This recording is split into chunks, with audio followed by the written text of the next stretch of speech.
All right. Well, good afternoon and welcome to our scoping meeting for the notice of preparation for the water treatment plant master plan implementation project. Say that 5 times fast. This meeting is being recorded for anyone who couldn't participate or wants to view it later. I know I'll be checking it out every couple days. The link to the video should be available on the project webpage and the Valley Water YouTube channel shortly afterwards. For our online audience, please use the Q&A box at the bottom of your screen instead of the chat box to ask your questions or raise your hand to speak, and staff will respond to questions at the end of the presentation. And I want to acknowledge the Valley Water directors who are joining us tonight. We have Director Nai Shwaya, who is online on our Zoom audience. And next, I would like to introduce Valley Water's Vice Chair, Richard Santos. He represents District 3 on the Valley Water Board of Directors. He was first elected in 2000 to serve on the Valley Water's board to represent portions of the cities of Sunnyvale, Santa Clara, the Alviso community, Milpitas, and the Berryessa and Alum Rock neighborhoods. Vice Chair Santos is a native of Alviso and has volunteered in the community for many years. He even served as the chairman of the Alviso Library Project Fundraising Committee. Director Santos, Vice Chair Santos, the floor is yours.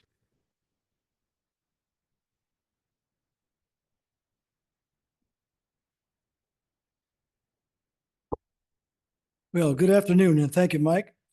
I'm glad to see everyone who has joined us tonight to receive the latest information about this project.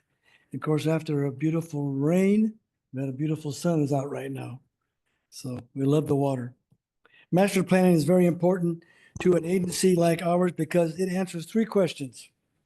Where is our organization now? Where will it need to be in the future? And how do we get there? Our Valley Water staff has completed a detailed evaluation of our drinking water treatment facilities that are essential to our mission, delivering safe, clean water to you. The 3 drinking water treatment plants for Valley Water's delivery system are the Recanata plant in Los Gatos, the Santa Teresa and Penitentiary plants in San Jose.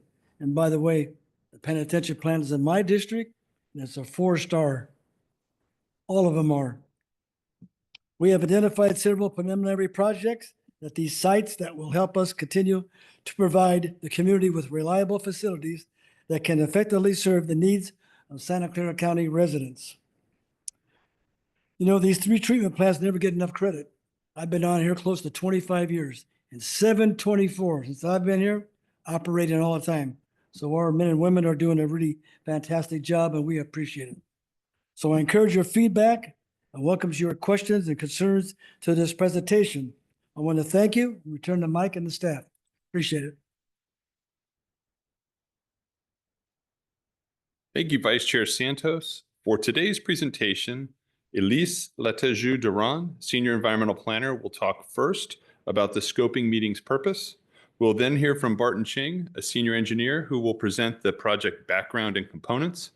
And Marika Dirks, who's our Project CEQA lead, the California Environmental Quality Act lead, will round out the presentation by covering the program Environmental Impact Report evaluation criteria and content. And again, a reminder to our Zoom audience, remember to enter your questions in the Q&A box or raise your virtual hand and we will unmute you so that you can ask your questions. Now, Elise, the floor is now yours.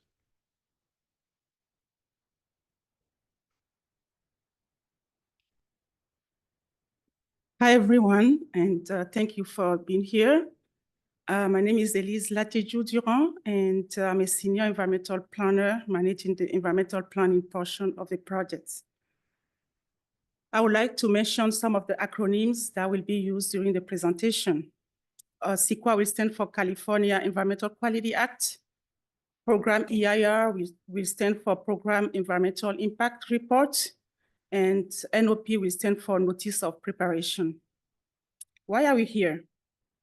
This project pertains to Valley Water's 3 water treatment plants, Rinconada, Santa Teresa, and Penitentiary. In the past, Valley Water has conducted maintenance activities at those 3 treatment plants under individual planning evaluation and documentation. Now, Valley Water has decided to take a holistic approach to assessing the planning of needed long-term maintenance activities and has developed a master plan for identified maintenance projects over the next 30 years. Under CEQA guidelines, a lead agency like Valley Water can evaluate those long-term and identical projects in a program environmental impact report or program EIR, as I said earlier. Once a lead agency decides to prepare a program EIR, it must send a notice of preparation or NOP to all parties that have special interests or reviewing and permitting authority over the project. CEQA also requires that the lead agency holds a scoping meeting to get input from stakeholders to be sure all issues are addressed. Comments received during the scoping meeting will be considered during the preparation of the draft program EIR. I will now pass the microphone to Barton Chin to talk about the project background.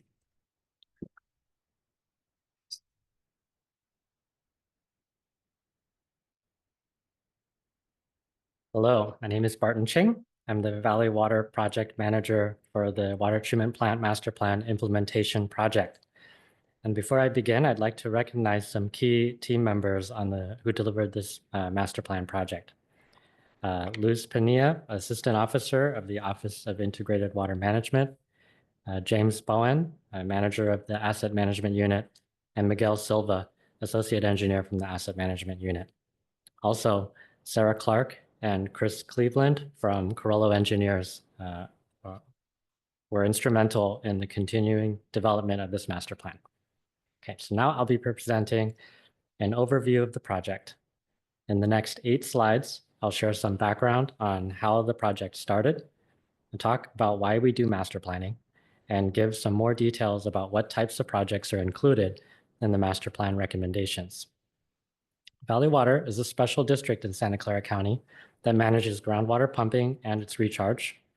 We're responsible for flood protection for 185 miles of creeks, and Valley Water also supplies nearly 2 million residents with safe, clean water 24/7. We have the capability of treating and delivering nearly 220 million gallons of water per day to our local water retailers, who then distribute and sell the water to the end customers. Valley Water owns and operates 3 large drinking water treatment plants that are shown as brown diamonds in this figure. These state-of-the-art facilities require long-term planning to stay operational and remain efficient and meet all drinking water requirements. And then in the next slide, I'll explain how Valley Water does just that. So Valley Water's current water supply master plan is our long-term strategic document that ensures that we secure and maintain the water supplies and infrastructure needed to support Silicon Valley's population and economy. The Water Treatment Plant Master Plan Implementation Project was initiated under the umbrella of the Water Supply Master Plan and supports the main strategy of ensure sustainability by securing our existing infrastructure and optimizing the use of that existing infrastructure. On the next slide, I'll get into more detail about what's included in the Water Treatment Plant Master Plan Implementation Project. So this project focuses on the needs of Valley Water's 3 surface water treatment plants: Penitencia Water Treatment Plant in North San Jose, Santa Teresa Water Treatment Plant in South San Jose, and Rinconada Water Treatment Plant in Los Gatos. The master plan team has been working over the last 3 years to evaluate the condition of the facilities, identify needed improvements, and develop recommended capital projects to comprehensively update and secure the treatment plants over the next 30 years.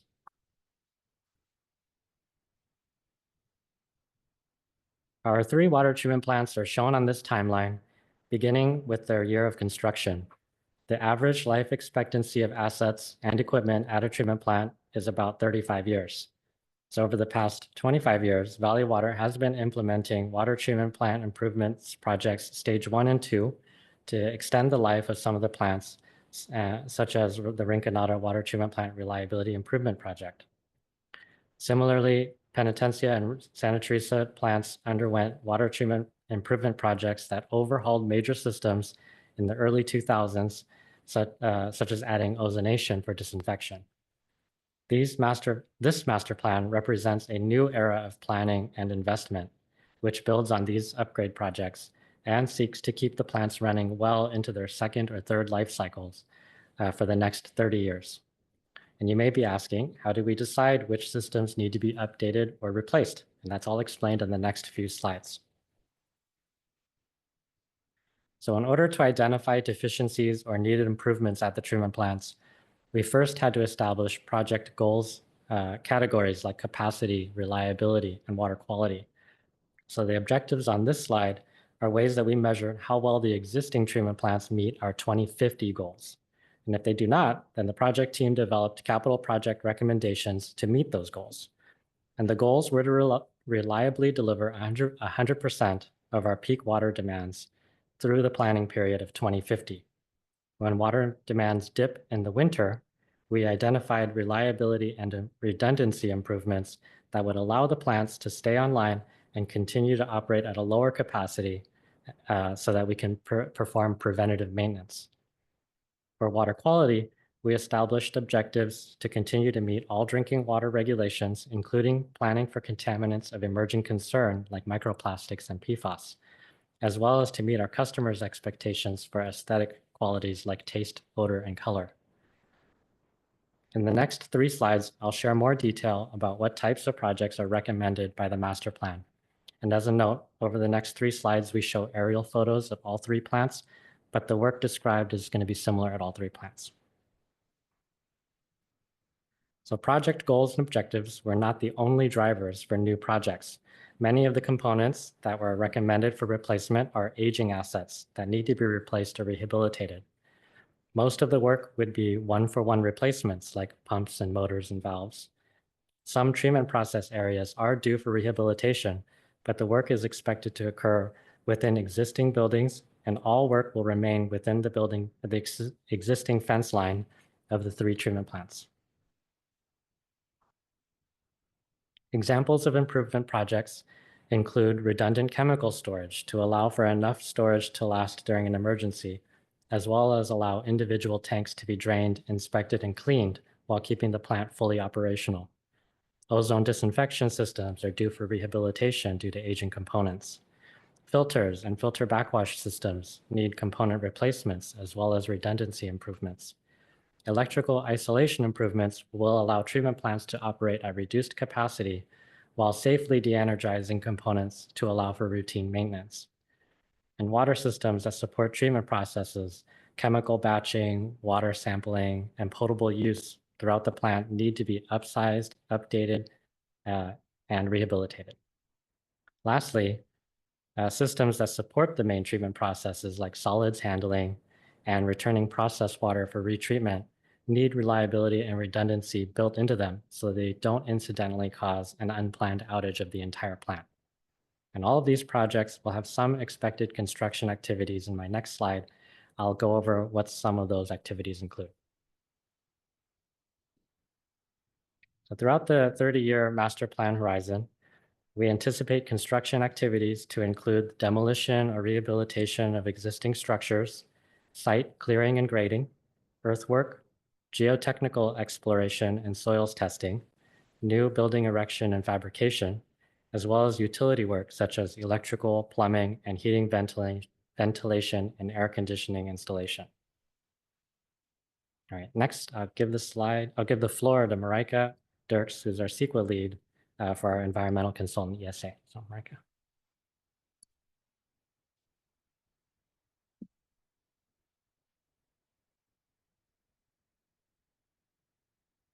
Thank you, Barton. My name is Marika Dirks, and I'm the CEQA lead for ESA, who is assisting Valley Water with the preparation of the program EIR. In the next few slides, I will be providing an overview of CEQA and the program EIR process. For this proposed project, CEQA is being implemented by Valley Water. This slide provides an overview of the CEQA EIR process and how to facilitate public involvement in project planning. This meeting is the first of several opportunities for the public to participate in the process. Valley Water has circulated a notice of preparation explaining the proposed project. The scoping meeting tonight is an effort to provide an opportunity for the public and agencies to comment on the scope of the analysis in the EIR. Comments received during the NOP and scoping process period will be considered during preparation of the draft program EIR. The second opportunity for the public to participate is in reviewing the draft program EIR and commenting on the analysis. Comments are then responded to and a final EIR is prepared. The public again will have the opportunity to participate as part of the final EIR process as well. Valley Water is preparing a program EIR. A program EIR is an EIR which is prepared on a series of actions that can be characterized as one large project and are related. In this case, the actions are the improvements happening at the water treatment plants, all carried out by Valley Water, which are evaluated as a plan. These actions have generally similar environmental effects, which can be mitigated in similar ways. The program EIR evaluates the general impacts of the proposed project, but does not examine the potential site-specific impacts, the individual components that may be proposed in the future, consistent with the plan. The program EIR is a first-tier document that focuses on the big picture and anticipates later environmental review of specific projects. Later activities facilitated by the proposed project goals would be examined in light of the program EIR to determine whether additional environmental review is needed. For example, if a later activity could have impacts that are not examined in this program EIR, then preparation of either an activity-specific negative declaration or EIR could be appropriate.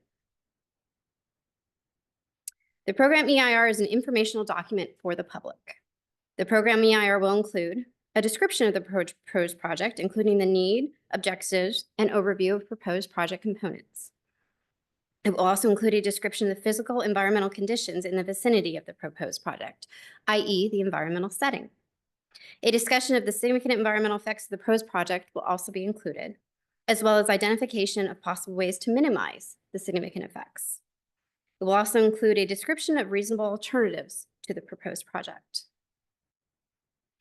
The program EIR will be looking at all of the CEQA resource topics included in Appendix G of the CEQA guidelines, as listed here. There are a couple of key issue areas that will be examined in the program EIR, which I will go over in the next couple slides. One key issue will be the impacts related to construction activities. These are typically temporary and short-term impacts related to such things as traffic disruption, noise, air quality, water quality, and hazardous materials. These types of impacts are typically mitigated. Valley Water also has a robust set of best management practices that they apply to construction activities. So given the short-term nature of these types of impacts, the best management practices would be appropriately applied. We will also be focusing on cultural resources. 2 of the 3 water treatment plants currently meet the 45-year minimum age threshold for consideration as a potential historic resource: Rinconada and Penitencia. As such, analysis of these sites will be completed to determine if historic resources are present. The main milestones related to the program EIR schedule include: we are currently in the process of public participation with the NOP and scoping meeting happening here in March. The draft program EIR is anticipated to be released for public review this summer.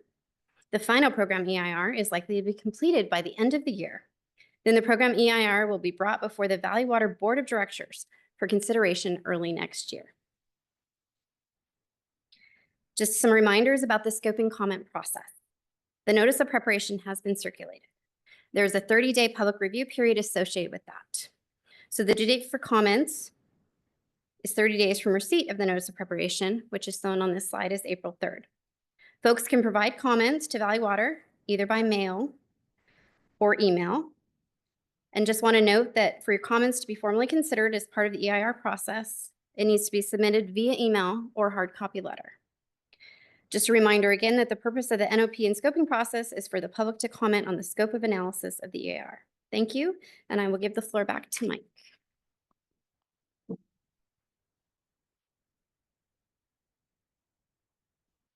Thank you, presenters, for all your work, and to all the attendees who participated and shared their comments. That's not the part I'm on, pardon me. Thank you for the presentation. We'll now take questions, but before we do that, I'd like to make sure that to acknowledge that Director Eisenberg joined us on Zoom for this meeting. Now we'll take questions from folks in the audience or on Zoom. Gianna? I do have some on Zoom. So my first question that came through is, how will my comments be taken into consideration?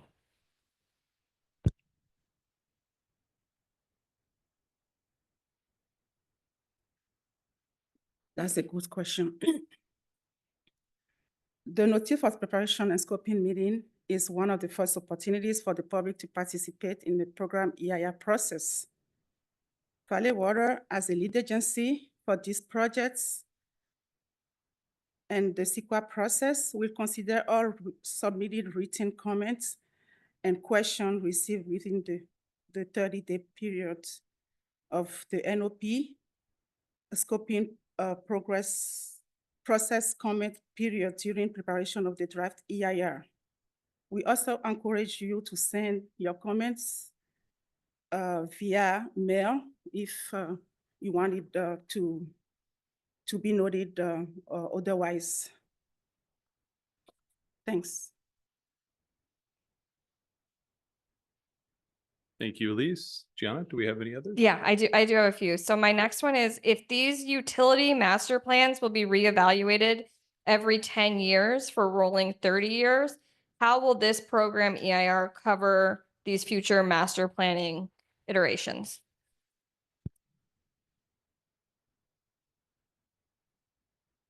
That is an excellent question. So all future changes to this master plan will be evaluated on a case-by-case basis. The program EIR, as I mentioned previously, is the first tier document that focuses on the big picture and anticipates later environmental review of specific projects. Later activities facilitated by the proposed project goals would be examined in light of the program EIR to determine whether additional environmental review is needed. For example, if any new or more significant environmental impacts may occur that are not examined in this program EIR, Valley Water will prepare a new CEQA document accordingly, depending on the level of change from the program EIR, such as preparing an addendum to this program EIR, or if needed, preparing a subsequent or supplemental EIR or standalone initial study. Thank you, Marika. And just as a reminder to those, we have nearly a dozen people attending via Zoom. If you have questions, you can put them in the Q&A box or raise your hand and we can unmute. Gian, do we have another? Yeah, I can keep rolling. So the next one is, will the treatment plants be offline during construction?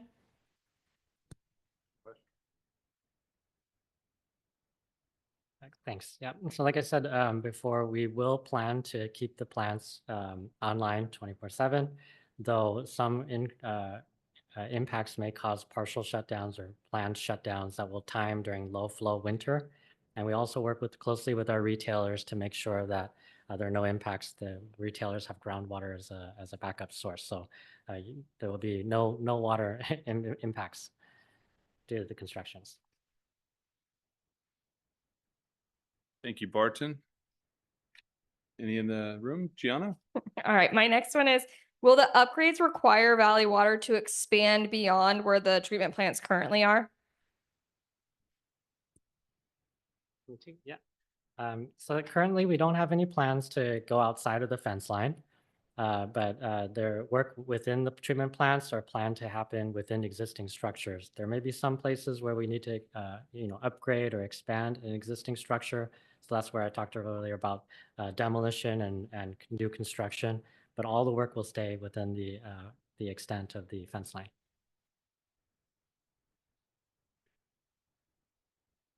Great, thank you. And then the last one that I have that came through is, once I submit comments, when and how will I receive responses? Excellent question. I suspect we have an expert that can answer that. As Marinka described, we have a process for CEQA. So we have the draft EIR where we will address all the comments. That's the first step.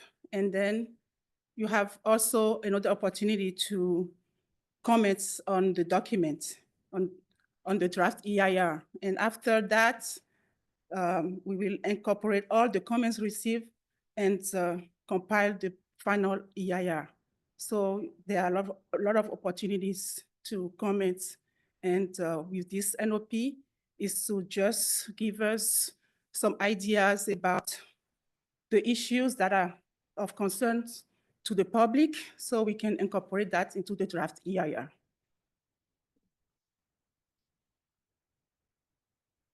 Great. Thank you, Elise. Looking to see if we have any hands raised in the room or online. I did have one more come through. Okay. Will the construction impact us receiving drinking water?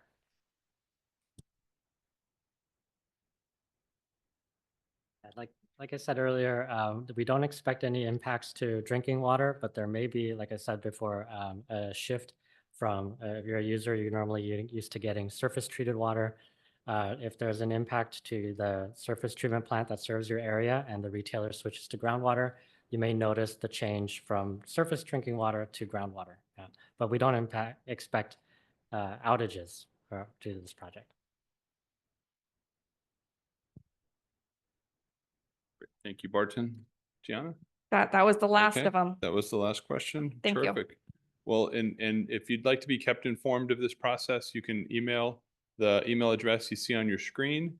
And we'll be sure that you are notified about the other upcoming meetings that we'll have as this process moves forward. I want to thank our presenters for your work and to all the attendees who participated and shared their comments. We encourage you to provide written comments using the comment cards at the registration table or to email them to the address written scoping comments behind me to Elise. You can send this. This will also be posted on our Valley Water website shortly. And thanks again to our audience for all your feedback. Your input is important and informs us on how best to provide this community with a great project. As the project moves forward, we'll continue to keep you informed with regular updates at the project webpage at valleywater.org, postings to Nextdoor, and mailings, and of course, to our public meetings. You can reach out to us through the project's neighborhood liaison, Gianna Escobar, whose contact information is on the outreach materials. And with that, I'll say good afternoon, and we'll see you next time. Thank you.